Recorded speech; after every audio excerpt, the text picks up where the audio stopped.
on y est sur notre méthodologie pas à pas en termes de dissertation. Donc le sujet, on l'a copié hier et sur celui-ci, on va reprendre.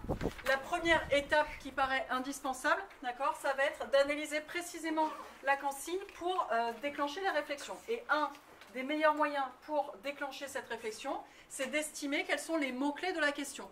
Donc si la question est très courte, bah, du coup on va pouvoir prendre un certain nombre de mots-clés. Quand les questions vont être plus longues avec des citations, dans ce cas-là il faudra doser parce qu'on ne peut pas non plus passer 1 heure à analyser l'ensemble. Et là, on va essayer de décortiquer un petit peu les enjeux qui sont derrière chaque mot. Donc on les note sur un brouillon, c'est ce qu'on va faire ensemble. On essaye de proposer une définition, on essaye aussi de proposer des synonymes, des antonymes et toute la réflexion qui pourrait être autour de ces mots. Parce que dans le même temps que ça déclenche la réflexion et qu'on essaye de voir ce qu'on attend de nous dans le sujet, ça va aussi faire une espèce de petite réserve de vocabulaire. Parce que vous comprenez bien que du coup, ce sujet, vous allez en parler pendant 2 copies doubles par la suite. Donc plus vous allez avoir anticipé de synonymes, d'antonymes et de moyens de reformuler vos propos, finalement ça vous fait aussi cette réserve-là de manière de dire pour être plus à l'aise et d'avoir ensuite un style qui est voilà, plus varié, démontrant votre aptitude à écrire quelque chose de complexe. Ok. On a ensuite listé tout ce qu'on peut savoir d'utile sur l'œuvre. Donc on va essayer d'associer les mots-clés tout de suite avec quelques connaissances générales qu'on peut avoir sur l'œuvre en lien aux mots-clés. Et puis essayer de réfléchir aux questions implicites du sujet. Sachant qu'à chaque fois, on sait que le sujet il va être connecté finalement à l'œuvre, va être connecté au parcours. On va quand même petit à petit pouvoir se dire, en fait, ils veulent m'entraîner sur telle piste de réflexion, telle piste de réflexion. Et c'est ça qu'on va essayer de réaliser ensemble sur cette première question. Les leçons du philosophe, des entretiens, ont-elles pour seul but d'enseigner à la marquise les mystères de l'univers? Quels sont les différents mots-clés qu'on va essayer de définir davantage dans cette question?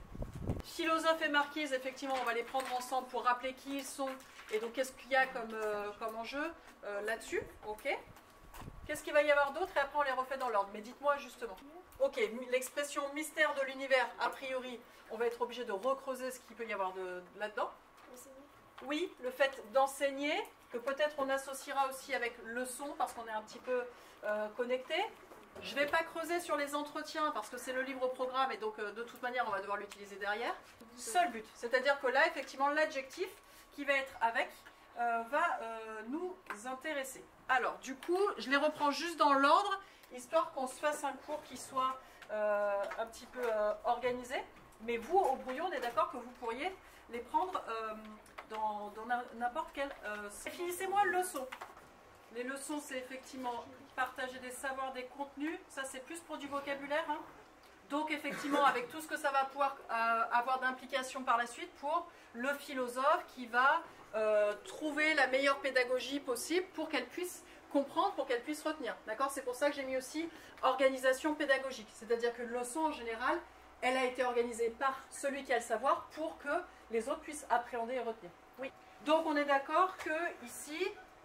c'est surtout la production de leçons de la part du philosophe.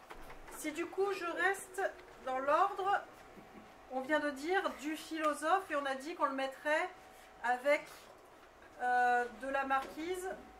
Rappelez-moi ce qu'on va pouvoir dire sur nos 2 personnages, le philosophe et la marquise. Pourquoi il y a les leçons de l'un vers l'autre? Qu'est-ce que ça redit de ce qu'on a déjà pu voir? Oui. Ok, donc le philosophe et la marquise ne sont que des personnages de fiction qui représente effectivement celui qui est savant et qui est en capacité de faire la leçon, et celle qui est plus novice, mais qui est dans une démarche d'élève qui veut apprendre.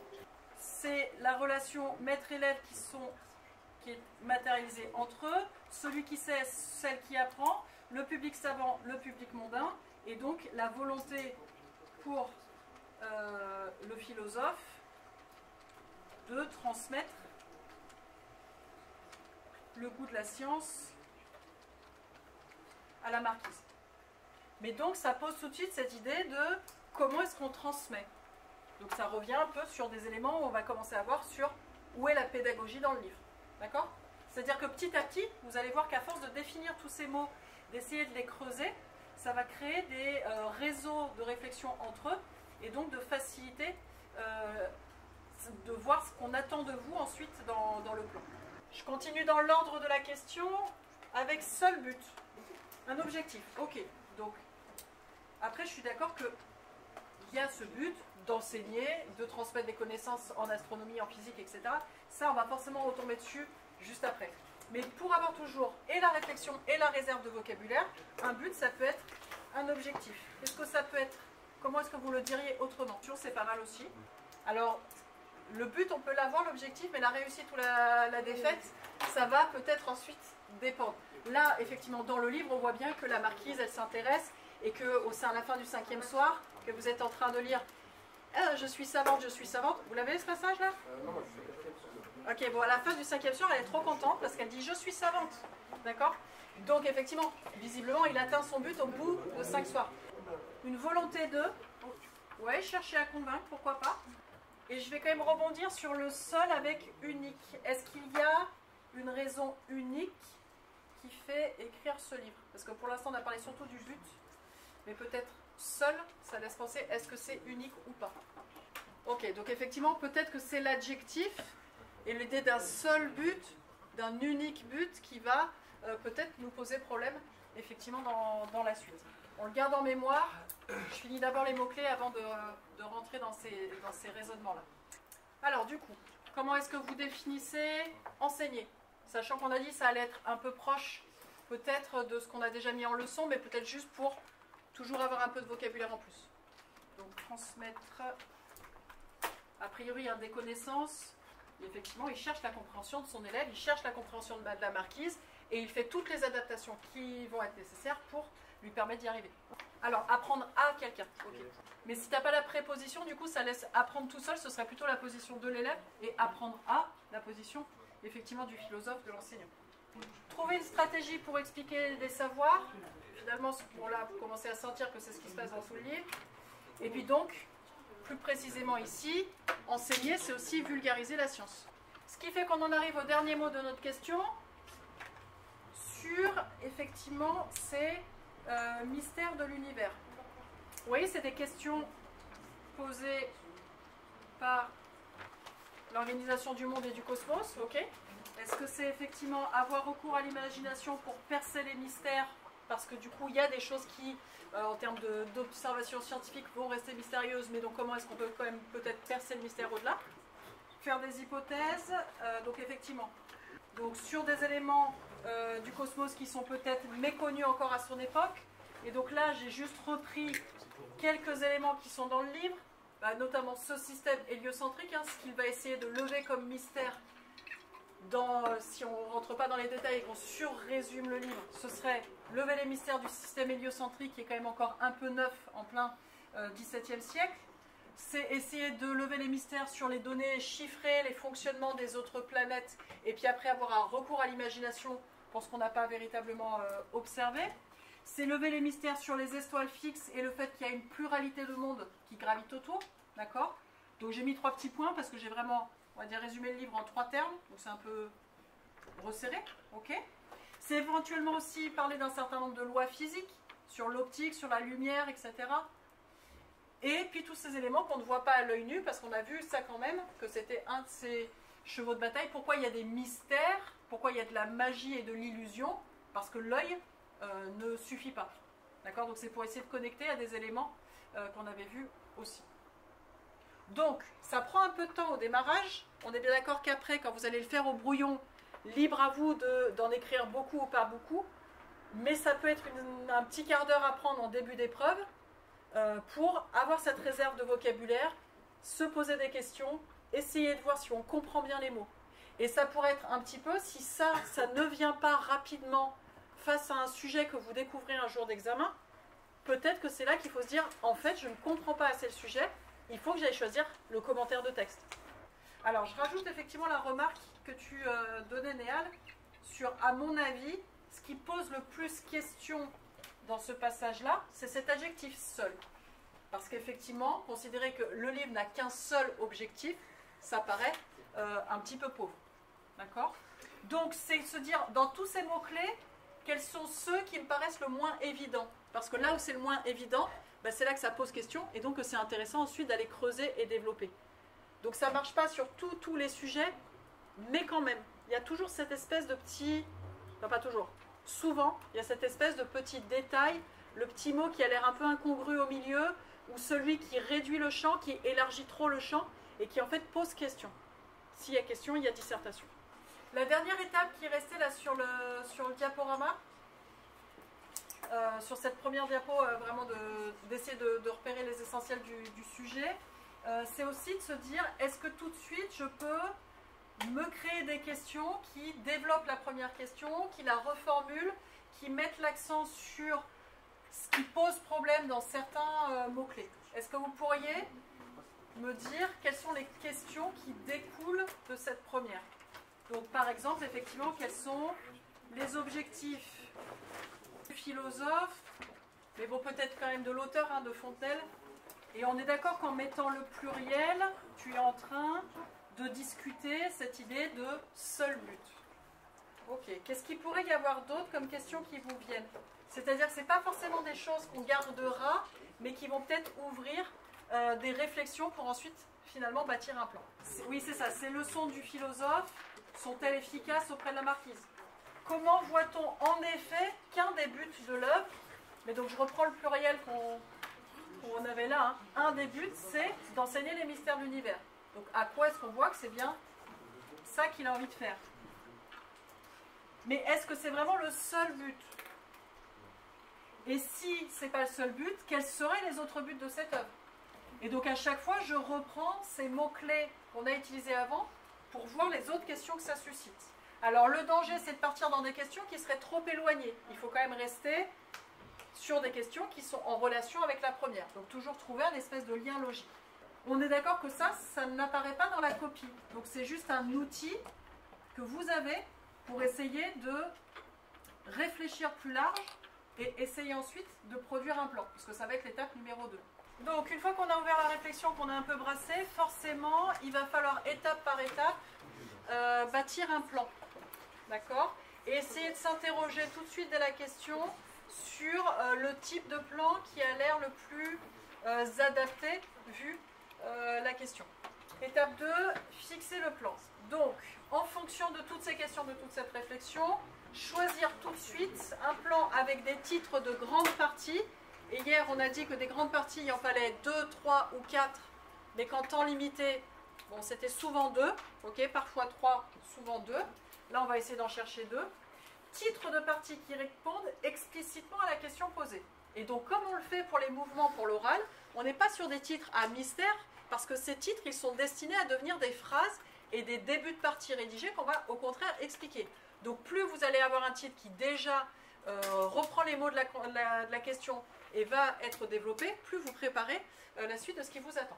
Oui, on peut mettre des oui et des non si on veut. Donc oui, ça on va y venir. Simplement oui et non, on est d'accord qu'on sera sur du langage oral. Et donc à l'écrit, vous ne me mettez pas les mots oui et non. Vous allez faire des phrases affirmatives, des phrases négatives. On va essayer de reprendre un maximum de mots du sujet et de mettre car la dimension générale qui permet ensuite d'englober peut-être ou de développer en direction de plusieurs arguments et de plusieurs exemples, en se disant que c'est la grande raison qui me fait répondre d'une manière ou d'une autre par rapport au sujet. Ce qui veut dire qu'on a généralement 2 grands types de plans. Peut-être que ça vous l'avez déjà vu préalablement.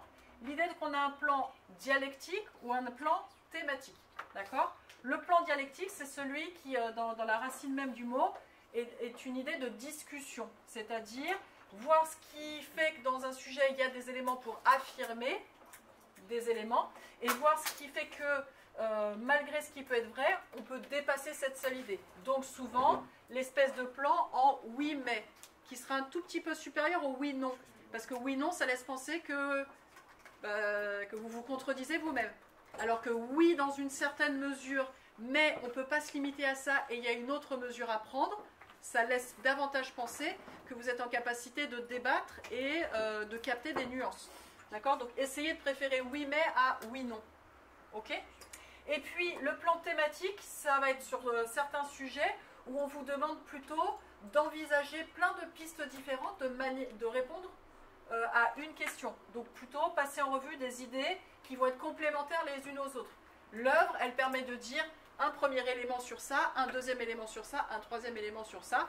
D'accord? Donc peut-être les plans thématiques, ils sont plus souvent en 3 parties pour essayer d'être plus riches, avec d'abord on peut répondre une première chose, puis une deuxième chose, enfin une troisième chose. D'accord? Mais donc des grandes catégories. A priori, avec notre sujet là, d'accord, on serait plutôt sur quel type de plan?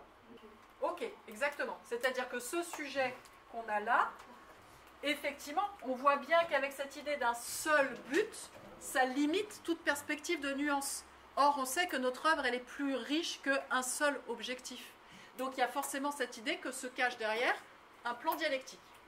Maintenant, reprenez-moi les mots de la question et dites-moi que oui, les leçons du philosophe ont pour but de enseigner la marquise les mystères de l'univers, car le premier objectif avoué de l'œuvre, ce serait ça. Quel serait le premier objectif le plus connecté avec ça? Quel est le but de Fontenelle quand il écrit son livre? Vulgariser la science. Le premier but avoué. Pourquoi est-ce qu'il s'est mis à écrire ça en 1686 quand il était secrétaire de l'Académie royale des sciences? Pour vulgariser la science, pour la faire connaître, pour que cet héliocentrisme, on arrête d'en avoir peur, pour que les superstitions sur les éclipses, tout ça, ce soit fini. Donc, pour vulgariser la science et faire qu'un public qui est non sachant, d'accord, ce public mondain, puisse avoir un outil d'accès à la science. Donc ça, ce serait le grand 1. Ok, on va l'écrire après. Le grand 2. Mais les leçons du philosophe n'ont donc pas pour seul but d'enseigner à la marquise, mais ça veut dire, c'est quoi la deuxième piste? Qu'est-ce qui vous fait dire mais sur ce livre-là?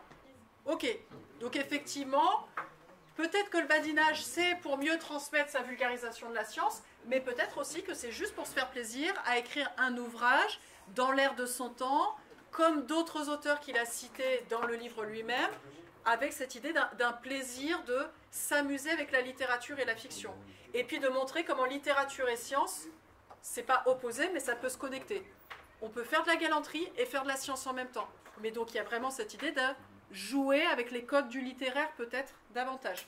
Ça, on le garde en tête. Est-ce que ça fait un axe ou est-ce que ça fait un argument? On est d'accord que c'est trop petit.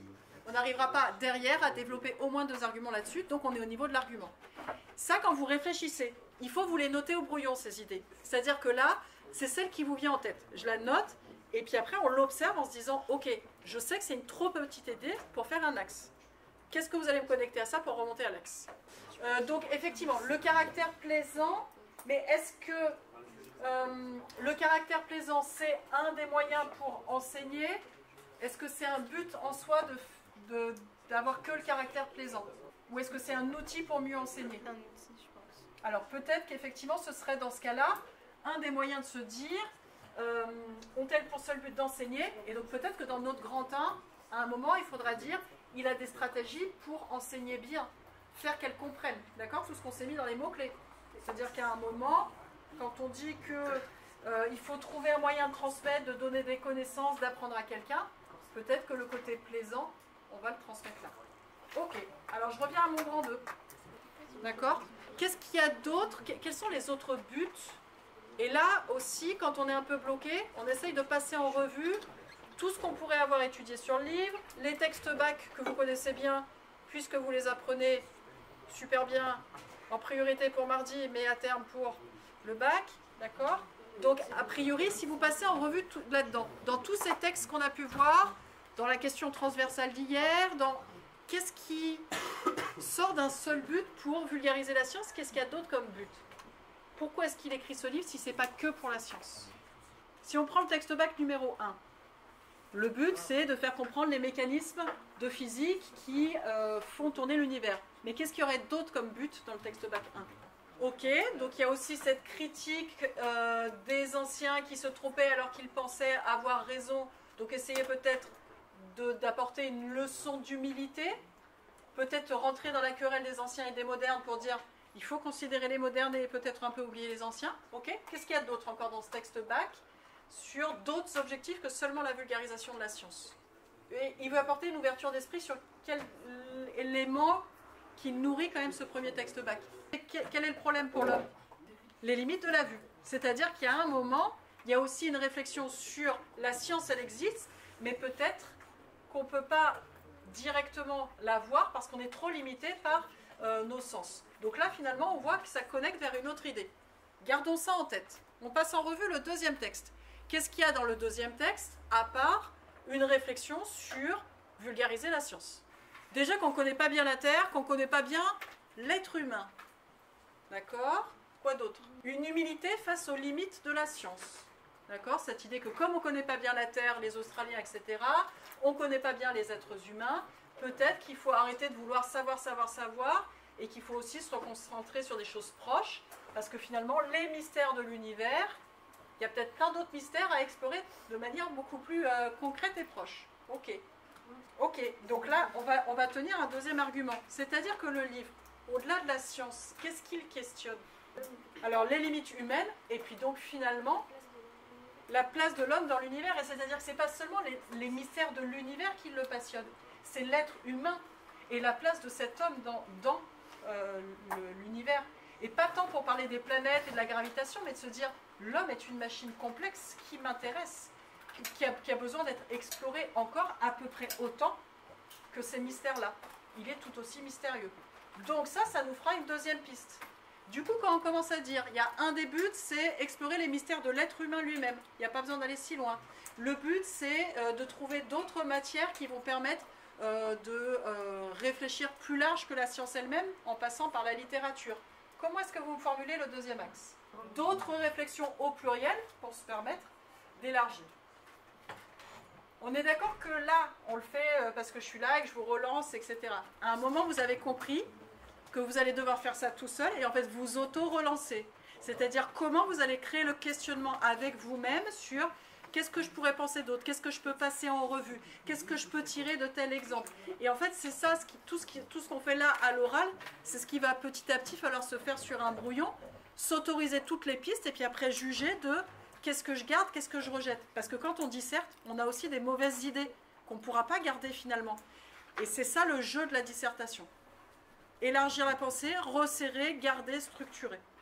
Et je n'ai pas dit que c'était facile, j'ai dit que c'était juste un jeu assez vaste et passionnant, mais voilà, qu'il va falloir avoir sur l'année. Oui, je sais, au bout d'un moment, on a l'impression que l'esprit est bloqué. Ok, je suis complètement d'accord qu'au bout d'un moment, on a l'impression que l'esprit est bloqué. Dans ce cas-là, on divague, on se fait une pause, on se fait un dessin, et on essaye de s'y recoller. Non, mais c'est vraiment ça. C'est ce qu'on avait vu dans la vidéo qu'on avait regardée le mercredi matin, vous savez là, l'histoire du Pomodoro. 20 minutes à fond concentré, on divague. Bon, quand vous êtes dans une salle d'examen, je sais, vous pouvez... La divagation, elle est un petit peu limitée, ok, mais malgré tout, comment on divague pour en fait mieux s'y recoller derrière. Mais c'est des mécanismes qui s'apprennent. Hein. Et enfin, pardon, pour les études supérieures, de toute manière, la technique dissertative, elle va être dans plein de vos études. Donc il faut bien trouver un moyen pour acquérir ces moyens de produire des synthèses, de produire des plans, de répondre à des questions. Donc fixer un plan, c'est l'étape numéro 2. Et l'idée qu'il va falloir ici un plan qui va être dialectique, parce que oui, il y a un but sur enseigner la physique, mais pas que. D'accord? Et donc je reprends ce que vous avez dit, c'est-à-dire que voilà, je reprends vraiment l'idée qui a été formulée tout à l'heure. Les leçons du philosophe des entretiens ont en effet pour but d'enseigner à la marquise les mystères de l'univers. Ça, on est d'accord que c'est la reprise des mots du sujet. J'essaye pas de faire original, hein. J'essaye de coller au sujet, de montrer que j'y réponds vraiment. Par contre, je viens bien mon car il s'agit d'un essai de vulgarisation scientifique. D'accord? Et ça, c'est ce qui va me permettre de rentrer sur tout l'objectif de faire des leçons, enseigner, transmettre à la marquise, transmettre au public mondain, et toutes les idées que vous avez déjà données. Ok. Mais cette œuvre ne se limite pas à ce seul but. Donc on voit que pareil, je discute les mots-clés qui posent les problèmes qu'on avait identifiés, car, je remets en lumière là, elle engage d'autres réflexions, puisqu'on a bien vu qu'on avait des réflexions très disparates entre se faire plaisir avec de la littérature ou s'intéresser philosophiquement à l'être humain, d'accord? Elle engage d'autres réflexions qui dépassent la seule connaissance astronomique. C'est-à-dire que l'autre mot qui pose problème finalement dans ce sujet, c'est de se dire les mystères de l'univers. Il n'y a pas que les mystères de l'univers qui intéressent Fontenelle dans ce livre. On est d'accord? Donc ça veut dire que ces deux titres-là, je me les garde comme moyen de me fixer les directions et qu'ensuite il va falloir bâtir l'intérieur du plan.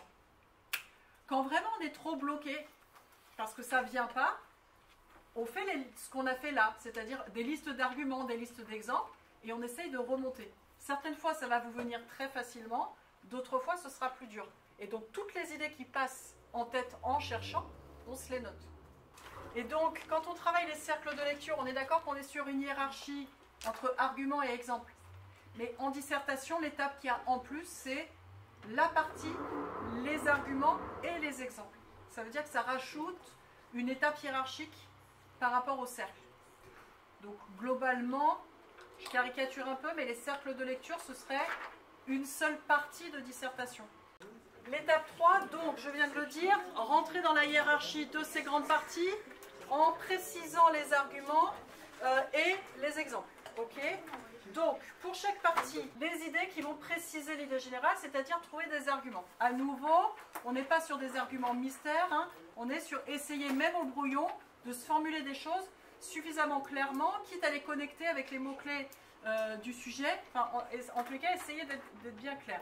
Ça veut dire qu'un argument, c'est des raisons qu'on a de justifier l'idée qu'on s'était fixée dans le grand titre, pour dire pour ou contre l'idée du sujet, c'est explorer toutes les thématiques. Donc là, quand on dit par exemple dans le grand 1 que le but c'est de vulgariser la science, les arguments, ça va être de comment est-ce qu'il réussit à vulgariser la science. Comment est-ce qu'il réussit effectivement à enseigner à la marquise. Comment est-ce qu'on voit bien qu'il est sur une transmission de connaissances, quelle connaissance.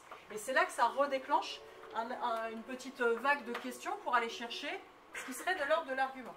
Et puis, du coup, pour chaque argument, trouver au minimum 2 exemples. Mais donc ce qu'on a déjà fait dans les cercles. Ok ? 2 exemples, c'est un minimum. En vrai, ça pourrait être plus. Et ça va être une question de jouer avec le temps limité. Plus vous allez mettre d'exemples pour dire que vous avez raison de prouver un argument, plus ça rend votre argument solide. Parce que si j'ai 2 justifications, c'est bien, c'est la preuve que ça fonctionne. Si j'en ai 3, si j'en ai 4, bon voilà, au bout d'un moment ça va être un peu limité en termes de temps, ben, ça prouve en fait que vous avez raison. Et c'est là qu'en fait vous en profitez aussi pour placer tout ce que vous savez sur le livre. Parce que vos exemples, ça va toujours être des éléments précis sur des passages du livre, des citations du livre, des connaissances sur le livre, des connaissances sur l'auteur, des connaissances sur la structure, bon bref, tout ce qui est dans le carnet, tout ce qui est dans les questions transversales. C'est là que vous voyez que ça se connecte tout, hein ? On avait tout morcelé et la dissertation c'est pour tout rassembler. Alors, ou bien il y a des sujets qui peuvent parfois permettre de faire un lien en disant d'ailleurs Fontenelle n'est pas le seul à dire ça, Hubert Reeves le dit aussi. Et donc en fait ce serait un exemple supplémentaire pour confirmer par exemple sur la démarche scientifique. Par exemple ça m'intéresse beaucoup quand Hubert Reeves parle des questions de remettre en cause, remettre en doute, attendre qu'il y ait des preuves. Se dire que ça peut être possible, pourquoi non, tant qu'il n'y a pas de preuves qui disent le contraire, ça c'est des choses que vous allez découvrir dans la lecture cursive. D'accord ? Donc ça pourrait être dire, Fontenelle était dans le vrai en termes de démarche scientifique, puisque des scientifiques ultérieurs disent globalement la même chose que lui. Mais ça va dépendre des sujets. Et puis après, la lecture cursive, elle va aussi servir éventuellement pour faire une ouverture à la fin de la conclusion. C'est-à-dire faire un lien entre le premier livre et un livre postérieur qui va être dans la continuité. Donc en disserte, elle est un peu utile, mais pas non plus énormément. D'accord ? Et c'est plus aussi un outil de réflexion. De se dire, si Hubert Reeves le dit aussi, au moins on sait que c'est quelque chose qui était fondamental à repérer dans Fontenelle. Pardon, donc pour placer des connaissances, d'accord, il y a cette idée d'une variété aussi de connaissances. Ce qui va vous rapporter des points, c'est de montrer que vous avez différents types de connaissances. Donc ça peut être des choses qui sont générales sur l'auteur, sur la structure, sur des motifs, sur des passages longs que vous êtes en capacité de résumer. Ça va être peut-être puiser sur les lectures linéaires que vous connaissez particulièrement bien et donc vous allez pouvoir en raconter pour tel ou tel passage. Ça va être peut-être puiser dans les études transversales parce qu'une fois qu'on a mis tous nos mots-clés, tous nos exemples, bah vous savez que c'est là qu'il va y avoir aussi d'autres pistes. Ça va être les citations apprises par cœur. On va y arriver bientôt hein, à finir par faire une petite liste d'apprentissage par cœur, tout ça, comme les récitations des petits. Ok. Et puis éventuellement, parler d'Émilie du Châtelet, le 4e texte bac qu'on fera, éventuellement parler d'Hubert Reeves. Mais là, je l'ai mis entre parenthèses parce que je sais que c'est quand même beaucoup moins souvent. Ok. Donc cette variété, et de se dire que vous ne pouvez pas faire une dissertation sur votre passage préféré du livre. D'accord ? Vous adorez l'analogie de l'opéra, moi aussi, mais je ne peux pas l'utiliser à chaque argument. Parce que sinon, ça montre que je n'ai lu que ça dans le livre. Quand bien même ce ne serait pas vrai. C'est ça que ça montre à un examinateur. Donc globalement, ce que nous, on cherche derrière, c'est le fait d'être capable d'aller chercher des éléments dans toutes les parties du livre avec un maximum de variété. Donc il y a un petit jeu de puzzle parce que certaines fois, il y a des exemples qu'on aime beaucoup et on voudrait les placer tout le temps. C'est pas possible, il faut se réfréner, d'accord ? Il faut se dire, je l'ai déjà utilisé une fois, à la rigueur une deuxième de manière un peu détournée, il me faut autre chose. Ok? Donc la question transversale d'hier avec notre carte mentale, bah, c'était aussi pour rebalayer des idées supplémentaires. Donc en apprenant les questions transversales, potentiellement ça vous ouvre des possibles d'exemples. Comme si vous aviez ce qu'on appelle un exemplier, un catalogue d'exemples à dégainer en fonction des arguments et des sujets. Ça va? Ça demande de l'apprentissage. Vu qu'on a quand même déjà échangé un certain nombre d'éléments, qu'est-ce que vous pouvez me rebâtir comme plan? Juste pour se forcer à réfléchir là ensemble avec déjà plein d'idées qu'on a données. J'ai dit on le garde pour plus tard, on le garde pour plus tard. Allez, le plus tard en fait c'est maintenant. Qu'est-ce que vous avez comme argument minimum 1 et 2? Si on pouvait 3 ce serait pas mal, 4 en temps limité ça passe pas. Donc allez, ou bien 2 et 2, 3 et 3. Quels sont ces moyens qu'a le philosophe d'enseigner en faisant un essai de vulgarisation scientifique? Quelles sont ces stratégies? Si je reprends un peu mes questions qu'on avait fixées aussi en haut, hein, quels sont les objectifs? Comment est-ce qu'il va rendre ça efficace? Effectivement, il emploie des images, il emploie des analogies pour mieux faire comprendre à la marquise, au public mondain, à toute personne qui serait pas assez savant en sciences. Ok, quoi d'autre? Le caractère plaisant par différents moyens, ça veut dire effectivement peut-être qu'il faut mettre les images et les analogies dedans. C'est ça qu'il faut voir en fait. Après, c'est la taille des arguments. Qu'est-ce qu'il y aurait d'autre comme argument sur ces stratégies pour vulgariser la science? Donc une forme d'entretien pour rendre dynamique, échanger, partager, etc. Est-ce qu'il y aurait d'autres arguments? Parce que là, on va se rendre compte, c'est quand il vaut mieux en avoir trop et ensuite se dire qu'il y en a des petits qu'on fusionne ensemble. Si je reprends toujours, quand on a des doutes, on retourne mettre le nez dans les mots-clés. Comment est-ce qu'il passe son enseignement pour diffuser de la culture? Donc le moyen de dialogue sur les connaissances, ça on vient de l'utiliser. Comment est-ce qu'il pousse à réfléchir? Comment est-ce qu'il fait une organisation pédagogique pour transmettre? Comment est-ce qu'il cherche à ce qu'elle retienne? Est-ce qu'il n'y a que l'imagination pour faire comprendre à cette marquise qui au départ n'y connaissait rien du tout en physique? Ok, donc il y a aussi des éléments dans le livre qui ne sont pas de l'imagination et de l'analogie. Qu'est-ce que c'est? Quand il dit « il existe des lunettes d'approche, j'aimerais bien que vous puissiez un jour les utiliser ». Qu'est-ce que c'est ça? Ok, donc ça veut dire qu'il transmet des connaissances réelles, physiques, le plus clairement possible. Et donc quand il va sentir que c'est un peu dur, il emploie en plus ça. Mais c'est-à-dire qu'il y a un moment, un de ses buts pour vulgariser, c'est dire l'état des progrès de la science de son époque. Ok. C'est-à-dire que là, finalement, ça a l'air tellement évident qu'on aurait presque tendance à ne pas le dire. Or, il va bien falloir le dire. Qui transmet, pour qu'il y ait des images, il faut qu'il compare à des faits réels. Ça va. Est-ce qu'il y aurait d'autres pistes encore? Je reviens quand même sur les stratégies pédagogiques. Comment est-ce qu'il s'assure, à part par l'analogie, à part par le côté plaisant, à part par le dialogue dynamique, que la marquise elle soit en capacité de comprendre? Qu'est-ce qu'il a mis en place pour qu'elle ne soit pas seulement dans l'écoute et qu'elle soit en capacité de rebondir? Et donc, comment est-ce qu'il favorise cette autonomie-là? Il pose des questions, et donc, comment est-ce qu'il choisit ces questions? C'est-à-dire, qu'est-ce qu'il y aurait comme évolution au cours de livre? Parce que, est-ce qu'elle est aussi autonome au début qu'à la fin? Non. On est bien d'accord qu'au début, elle n'est pas encore dans ce mécanisme-là, elle a moins d'autonomie. Donc, qu'est-ce que lui, il a fait progresser? Comment est-ce qu'il a construit pour l'amener vers l'autonomie? Je suis d'accord qu'il y a quelque chose qui est beaucoup plus lent, et beaucoup plus, je pose des bases au début pour amener à l'autonomie de la marquise. D'accord? Donc, il travaille une progression pédagogique pour mener à l'autonomie de la marquise. Ok. Donc, là, si on jette un œil, on a nos 5 arguments, c'est-à-dire qu'on en a trop. Est-ce qu'il y en aurait qu'on peut fusionner? Ok, peut-être que effectivement, ces images, ces analogies, etc., on est un peu de cet ordre-là. C'est-à-dire qu'on est à la frontière entre des arguments et des exemples. Peut-être que d'ailleurs on va pouvoir faire ça.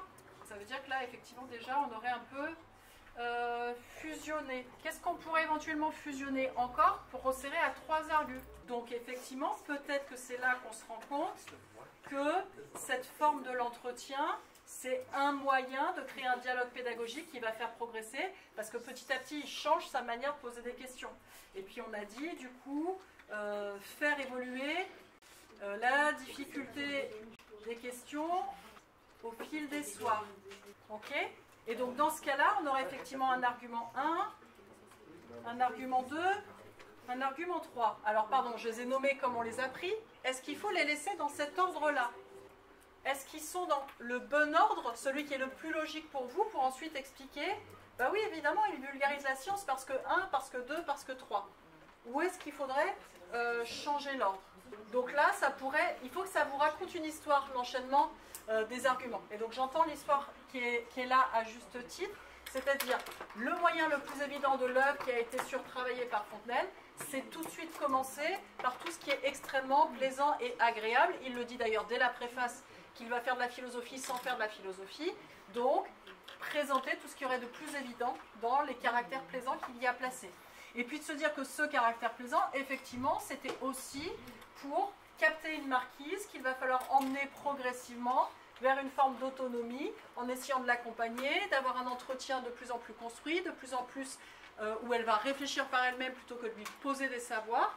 Donc ce serait l'argument 2. Et donc en fait, quel est le but ultime de la vulgarisation de la science? Et bien vraiment mettre en lumière ces progrès scientifiques du XVIIe siècle. Et ça a été permis par les arguments d'avant. Donc c'est-à-dire que si votre cheminement, vous arrivez à le raconter comme ça, entre les trois arguments, c'est là qu'après vous pourrez placer des connecteurs et donc en fait montrer la logique de votre réflexion. C'est-à-dire que ce n'est pas toujours l'ordre dans lequel on trouve les arguments qui est le meilleur pour ensuite la rédaction. Il faut être prêt à le bouleverser. Donc sur un brouillon, là pardon, je sais que je suis au trait de mon texte, c'est facile, hein, je fais des copier-coller. Vous sur un brouillon, ça peut être recopié plusieurs fois. Il y a parfois des élèves qui découpent. D'accord? J'ai déjà vu des élèves qui mettent leurs arguments de manière espacée, qui ont un ciseau et qui concrètement coupent le brouillon pour ensuite replacer les éléments. Ok, donc du coup on regarde ce polycopier. Donc c'est ce qu'on appellerait un plan détaillé. D'accord? Je vous l'ai mis là, dans la petite parenthèse, égale un plan détaillé. Parce que vous vous doutez bien que comme je ne vais pas avoir 4 heures pour vous évaluer, à chaque fois, il y a des tas de fois où on fera plutôt des évaluations de plans détaillés sous cette forme-là que des évaluations de dissertation en entier. D'accord? Donc on essaiera de faire et des plans détaillés et un peu de rédaction, mais je pense qu'en fait c'est rarement la rédaction qui vous pose problème. Fait que la rédaction, une fois que vous l'avez entraîné une fois ou deux, ça va, que c'est plutôt de trouver le plan, qui est en fait le plus difficile de l'exercice de la disserte. Parce qu'une fois que le plan il est solide, faire des phrases, des fois on est un peu maladroit, mais globalement c'est pas grave, on récupère plus ou moins les points. Donc sachez que l'évaluation qui interviendra à la fin de la séquence sur Fontenelle, ce sera un plan détaillé de dissertation à faire en 2 heures. Parce que normalement l'épreuve c'est 4, ça veut dire que c'est 2 heures pour le plan, 2 heures pour la rédaction. Ok? Donc plan détaillé, j'attends sur vos copies peut-être pas autant, mais en tous les cas cette piste-là, avec cette hiérarchie-là, l'idée d'avoir clairement le titre de la partie, clairement les arguments, une petite bafouille pour expliquer l'argument, et puis après des exemples un peu développés. Donc c'est pour ça qu'on prend le temps de le lire ensemble, parce que il faut que vous vous projetiez en évaluation sur toutes les œuvres d'ailleurs. Hein. Les plans détaillés, on va les refaire sur Manon Lescaut, sur Musset, sur Dorion. Donc en fait, il faut que ça, ce soit votre nouvelle meilleure amie. Du coup, pardon, je passe en revue. Vous m'arrêtez s'il y a des choses qui sont pas claires. Ok? Donc, c'est un essai de vulgarisation scientifique parce que, première idée, c'est effectivement un ouvrage qui est conçu pour faciliter l'accès à la science moderne au plus grand nombre, avec une volonté explicite de vulgariser, de plaire et d'instruire pour que les mystères de l'univers soient accessibles au plus grand nombre. Je considère que la marquise, ce n'est qu'une personne et qu'en fait on vise à travers la marquise tous les gens qui pourraient avoir son niveau 0 en physique au début du livre et qui pourraient quand même faire un cheminement pour acquérir des éléments. Alors du coup, comment est-ce que je le prouve? Par des exemples précis. Déjà parce que je connais super bien ma préface et que dans ma préface, il y a ces buts de vulgariser. Là, c'est le moment où vous me dites « Ah, mais oui, la préface, je la connais tellement bien. » Allez, racontez-moi les 6 étapes de la préface. Non, ça c'est pour réviser. Vous saviez ce qu'on avait fait sur la préface avec nos petits dessins? ridicule la première fois qu'on l'a fait ensemble. Donc il y avait effectivement, quels étaient tous les objectifs de la préface? Affirmer qu'il est dans une recherche de vulgarisation. Pardon, après la vulgarisation. Ok, le plaquéré doquéré. Qu'est-ce qu'il y avait en troisième étape? Ok. Qu'est-ce qu'il annonçait encore à faire après pour pouvoir bien faire un bon livre? Après avoir dit la physique c'est trop chouette, on va comprendre comment habiter le monde. Le personnage féminin. Je vais mettre un personnage féminin parce que ce sera plus chouette. Les femmes, elles pourront comprendre la physique aussi. Alors je reviens là, sur ce que tu dis. Là avec la mécanique, c'était quoi la cinquième idée de la préface? C'est ça. Et la dernière étape, le warning qu'on avait. Ça aurait pu être remettre en ordre les 6 petits dessins. Mais donc vous voyez que finalement d'avoir appris ça, ça vous donne déjà ces objectifs qu'il avait dans tout le livre. Et donc je peux le réutiliser ici. Dans sa préface, il dit qu'il veut construire une œuvre pour un double public. Il dit qu'il veut plaire et instruire. Il dit qu'il veut un personnage féminin pour inviter son lectorat féminin. C'est-à-dire que parce que ça, je l'ai mémorisé, je peux tout de suite le transposer. Je connais mon passage de la préface tellement précisément que, bam, les objectifs du livre, tels que lui, il les pose, je peux les restituer. Ça va là-dessus? Dans la préface aussi, il y avait cette jolie phrase qu'on avait déjà lue ensemble. J'ai voulu traiter la philosophie d'une manière qui ne fut point philosophique. J'ai tâché de l'amener à un point où elle ne fut ni trop sèche pour les gens du monde, ni trop badine pour les savants. Et hop, on a notre double public avec les mots de Fontenelle. Ça, c'est une citation qui est sur la fiche des citations que je vous donnerai un jour quand il faudra apprendre. Donc voilà, au début du premier soir, cette idée qu'il a conscience qu'il va falloir être progressif pour la marquise, puisque justement, elle est novice. Donc, avec une personne comme elle, qui ne savait rien en matière de physique, il fallait prendre les choses de bien loin pour lui prouver que la Terre pouvait être une planète, que les planètes autant de Terre, et toutes les étoiles autant de soleils qui éclairaient les mondes. Donc là, on voit bien aussi qu'il sait qu'il va falloir procéder étape par étape. Mais donc, ce qu'il est en train de dire dans cette phrase, c'est toute la structure du livre. Puisque si on regarde bien, prendre les choses de bien loin, lui prouver que la Terre pouvait être une planète, ben ça c'est le premier soir, d'accord? Puisqu'il organise son œuvre avec logique, avec le premier soir sur la Terre, la Lune dans le second et le troisième soir, et puis ensuite le voyage dans l'univers qui va de la Terre jusqu'au Soleil, puisqu'il passe par Vénus, Mercure, le Soleil. Après il dit, faisons demi-tour, et on va repartir dans l'autre sens, d'accord? Avec Mars, Jupiter, Saturne, et puis le cinquième soir, il va élargir aux étoiles fixes et à cette pluralité des mondes. Mais donc ce qu'il avait programmé au début, il le réalise par la structure elle-même.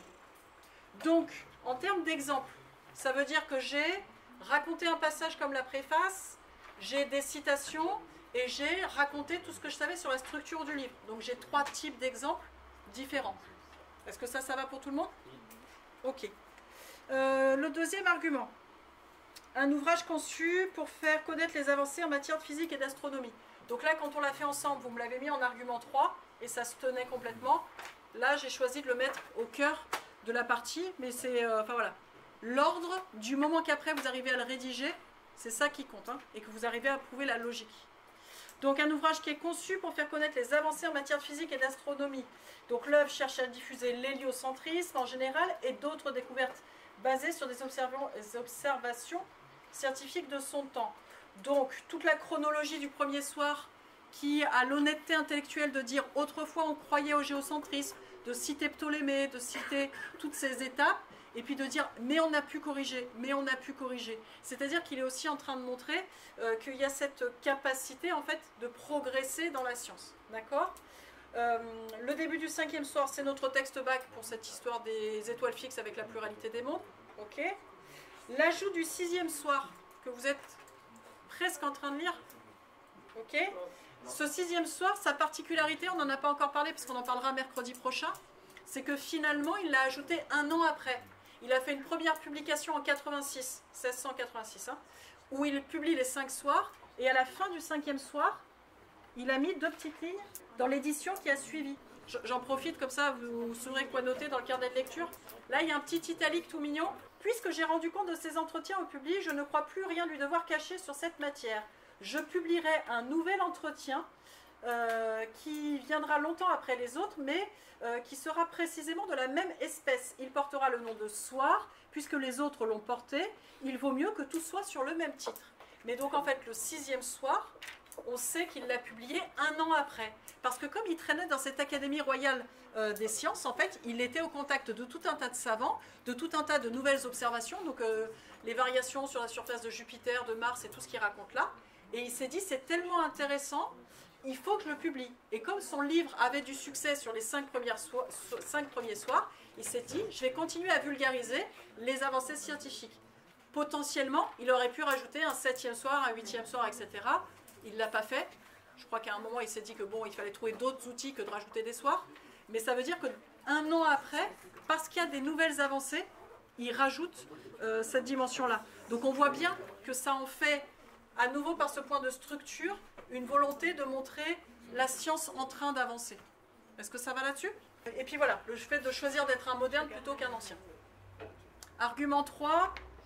Des stratégies pédagogiques pour diffuser les connaissances et faire réfléchir. Donc ça, c'est tout ce que vous m'avez regroupé, puisque c'est là que je vais replacer les analogies, les comparaisons, l'imagination et le dialogue, la forme des entretiens. D'accord? Donc tout ce que vous avez trouvé, je l'ai regroupé en un seul très gros argument. Mais on est d'accord que c'est vaste, hein? Donc en fait, ça va me prendre une page derrière, quand je vais faire des phrases. Ok, moi je vous la montrerai la page demain. Ok. Je passe vite fait sur le 2 aussi. Enfin, arrêtez-moi s'il y a des questions. Hein. Donc, mais cette œuvre ne se limite pas à ce seul but, car elle engage d'autres réflexions qui dépassent la seule connaissance astronomique. Donc, il fait réfléchir à la portée de la science plus largement qu'à l'astronomie. C'est-à-dire que c'est aussi un traité pour convaincre les gens que la science, c'est quelque chose de vraiment passionnant. Et donc, c'est ce goût de la science et pas que des mystères de l'univers. D'accord ? Donc, c'est aussi pour combattre les superstitions. Dans le second soir, c'est cette digression partagée sur les éclipses où ils font toute la liste de toutes les superstitions dans toutes les cultures. D'accord ? Et puis notamment sur le fait que les scientifiques n'ont pas réussi à rassurer les gens en 1654. La date, là, elle est intéressante parce qu'il montre bien que donc il y a besoin justement d'avoir plus de confiance dans la science et que ce n'est pas tant un problème d'astronomie que les gens n'ont pas assez de culture scientifique en général pour prêter de la confiance. Au début du 3e soir, c'est cette idée où il joue avec la marquise, puisqu'il lui a dit au début du 2e, je vais vous prouver que la Lune est habitée, et au 3e, oui, ben peut-être, je ne suis pas sûr. D'accord ? Vous allez bien vite, repris-je, il ne faut donner que la moitié de son esprit aux choses de cette espèce que l'on croit, et en réserver une autre moitié libre, où le contraire puisse être admis, s'il en est besoin. Donc c'est rappeler qu'en science, tant que rien n'est prouvé scientifiquement, objectivement, il faut toujours questionner les allégations et les hypothèses qu'on fait. Ça va là-dessus? Ok, derrière, du coup, dans le 4e soir, c'est au sujet des lunes que Mars n'a pas, et la marquise, elle dit, mais j'aime pas bien, tout le monde a des lunes, sauf Mars, donc je crois qu'en fait, il y a un problème. Et il lui dit, bah non, il existe des exceptions en physique. Si vous vous mêliez de philosophie plus que vous ne faites, il faudrait bien que vous vous accoutumiez à voir des exceptions dans les meilleurs systèmes. Donc pareil, ça c'est pour penser qu'en science, même s'il y a plein de choses qui fonctionnent comme des montres, comme des mécanismes, etc., il existe aussi des exceptions à admettre. Ça va là-dessus? Après, on retombe sur l'argument que vous avez trouvé tout à l'heure, sur réfléchir à la nature humaine, au genre humain, plus que finalement au mystère de l'univers, au mystère de l'homme. Ok ? Donc toute la partie vraiment plus philosophique. Et d'ailleurs le fait que ce soit classé la physique dans la philosophie, on voit qu'à l'époque c'était peut-être plus connecté qu'aujourd'hui. Alors dans la préface, il dit qu'effectivement on devrait s'intéresser surtout de comment nous habitons ce monde, et on voit bien qu'avec le nous, finalement il s'intéresse à l'homme dans le monde et pas le monde en soi. Ok. Ensuite, que ce passage du géocentrisme à l'héliocentrisme, c'est aussi pour critiquer la vanité humaine. Et donc là, on est sur une notion philosophique. Finalement, quand on fait des erreurs en science, on fait des erreurs dans la manière de vivre dans le monde. Ok. Et puis, dans le second soir, quand il se met à la place des habitants de la Lune, c'est notre texte Bach, c'est pour questionner les limites de la science, ce que vous m'avez rappelé tout à l'heure. Dernier point, peut-être aussi dire la beauté de la nature, et donc en fait que l'homme il devrait être reconnaissant vis-à-vis de cette nature en général. Et le dernier point, c'est des premiers qu'on avait noté tout à l'heure, avoir finalement un plaisir littéraire à écrire tout ça, donc parce qu'il connecte à des idées littéraires, parce qu'il raconte des fictions, et on voit bien qu'il est très grand lecteur, et qu'en fait, il ne sépare pas la science et la fiction, je termine. Et puis aussi, parce qu'il y a tout le jeu galant de séduction avec la marquise, qui est très très proche des romans précieux de son époque. Donc ça, on va dire que je le garde un petit peu pour la fin, parce que c'est le plus éloigné de notre sujet de départ. Ça va là-dessus? Demain, on regarde donc comment on rédige tout ça.